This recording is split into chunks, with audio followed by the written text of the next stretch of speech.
What's up les amis, bienvenue dans cette deuxième vidéo. Dans cette première partie, complètement, littéralement la première partie de notre série que nous allons débuter, on va toucher quelques points de démarrage, notamment l'installation de VS Code et l'installation de Python, parce que sans ça, naturellement, vous comprenez que on ne peut pas travailler. D'accord? Donc, pour ceux qui utilisent que ce soit macOS, que ce soit Windows, c'est pas mauvais. Donc, sauf que moi, je travaille beaucoup plus sur Linux, donc il n'y a pas une grande différence que ça. Donc ce que vous aurez à faire, c'est rechercher un petit peu. Je sais qu'il y a pas mal de vidéos sur Internet.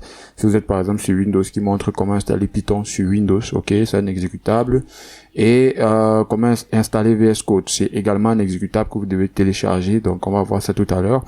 Mais sur Linux, c'est un petit peu différent, ok. Donc on va juste installer VS Code parce que Python vient déjà de base, mais si on a besoin de mettre à jour notre version de Python, on peut également le faire, ok? Donc c'est possible, c'est ce qu'on va voir dans cette vidéo et j'espère que ça va pas durer. Première chose que je vais faire il faut déjà vérifier quelle est la version de Python que vous avez lorsque vous êtes sur Linux. Donc là, on va taper tout simplement Python et on va voir que la version que j'ai actuellement, c'est Python 3.9.7, d'accord? On peut update vers la point 10, etc. Mais je pense que c'est bon. Donc, je pense que ça va aller. Donc là, présentement, si je vais là et que je fais install Python sur Ubuntu. Donc là, ce qu'on devait voir, on va voir un article comme ça. C'est vraiment du Google, hein. Donc, on va googler pour voir comment installer Python 3.10. Donc là, il y a quelques étapes que vous pouvez suivre. Donc, voilà la commande particulière pour pouvoir le faire. Évidemment, c'est très normal, vous pouvez le faire vous-même. Moi, j'ai déjà Python 3.9, donc je crois que ça va aller. Pour VS Code, ce qu'on va faire, c'est installer VS Code en Ubuntu, par exemple. Allez, on va partir sur Visual Studio pour voir. Normalement, vous devez avoir, si je tape la VS Code, je pense tomber sur le site. Voilà, vous avez une version de Windows, vous avez une version Debian, donc une version Linux, donc en différents formats que vous pouvez télécharger. Vous avez également une version macOS. Donc normalement pour Linux, soit vous procédez de cette façon, soit vous téléchargez la version Debian, soit vous téléchargez depuis, n'est-ce pas, le répertoire logiciel, d'accord, hein? Je vais vous le montrer. Software. Soit vous téléchargez depuis le Ubuntu Software. C'est ce que j'ai fait. Moi, je télécharge directement là-bas parce que dès qu'il y a une mise à jour, voilà, mon éditeur est automatiquement mis à jour. Parce que quand tu installes avec Aptitude, après, ça peut être compliqué de mettre à jour à chaque fois et tout. Donc, je préfère installer par ici et il me gère en fait ces mises à jour, vous voyez. Donc, c'est assez facile, c'est relativement facile de gérer avec ça. Donc, j'ai juste à mettre Update All et ça va update le reste. Donc voilà, une fois que j'ai fait ça, je vais vous montrer VS Code. VS Code, naturellement, c'est un éditeur comme tous les autres, hein. On n'est pas obligé d'utiliser VS Code, mais si vous êtes à l'aise avec un autre éditeur, vous pouvez l'utiliser. Mais dans cette vidéo, moi, j'utilise VS Code, voilà, parce que c'est mon éditeur favori et tout.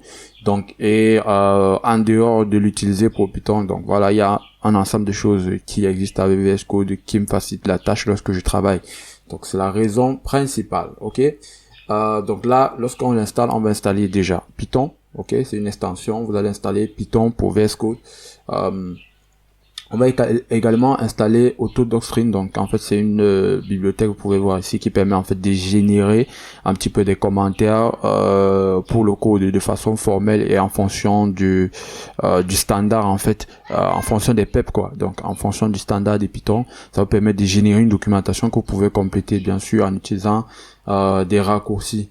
Ok, donc on a ça, on a également, on a pas mal voilà, d'extensions, hein. Vous téléchargez ce qu'il vous faut, mais moi j'ai notamment ces trois premières là. Avant j'utilisais également ça, généralement je l'utilisais avant. Ça c'est pour tester directement un code. Ok, vous pouvez saisir du code et à côté vous le testez. Donc je peux l'installer comme ça en passant. Donc en gros vous pouvez voir un ensemble d'extensions que j'utilise. Donc vous pouvez voir, on a auto import, ça c'est aussi c'est cool. On a voilà, vous allez prendre Git, bien sûr, voilà, Python, Pylance pour le formatage, Pylance, Python pour VS Code. Donc voilà un peu. Ok, GitHub Copilot en fait c'est vraiment le bonus en fait ici.